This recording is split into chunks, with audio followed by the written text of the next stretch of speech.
তাই সেটা না করে আমরা মানব সেবায় ভর্তি হতে চাই, তাই আমি বিদেশি হাত ধরেছি। অনেকে বলছেন আমি যে শাড়িটা পরে আছি এটাতে মেরুদণ্ড বিক্রি নেই লেখা আছে কথাটা, তো আমি নাকি মেরুদণ্ড বিক্রি করে দিয়েছি বিজেপির ক্ষমতায় আসার জন্য। যে তো আমাকে তো এরা পারেনি, আমি নিজে যেতে বলেছি আমি প্রার্থী হতে চাই। তো অনেকে বলছেন কম টাকায় ওনাদের পোষাবে না, ওনারা বেশি টাকা চান। টাকা দিয়ে আমরা কি করবো বলুন তো? আপনারা তো সবাই চিনতেন আমার মেয়েকে, সে কি টাকার জন্য কোনো সময় ডাক্তারিটাকে করতো? করতো না। ডাক্তারিকে সাধনা ভেবেছিল। তো ডাক্তারিটা তার ছোট্টবেলা থেকে ধ্যান জ্ঞান ছিল, তার পড়াশোনার বাইরে তার জীবনটা কিছুই ছিল না। আর মা বাবাকে ভালো রাখার দায়িত্ব, সমস্ত পেশেন্টদের ভালো রাখার দায়িত্ব ছিল তার কাঁধে।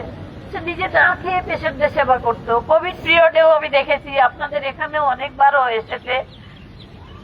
তাই আপনাদের আর কিছু বলে দিতে হবে না আমার। আপনারা আমার মেয়েকে ভালোভাবে চিনতেন, তাই আমাকে সমর্থন করবেন। পশ্চিমবঙ্গে পদ্ম ফুল ফুটুক, আমি জিতলে আপনারাও জিতবেন। আপনাদেরও সমস্ত যে রয়েছে অভিযোগ সেগুলো আমি বিধানসভায় বলতে পারবো, এটাই বলার। সবাইকে ধন্যবাদ, প্রণাম জানিয়ে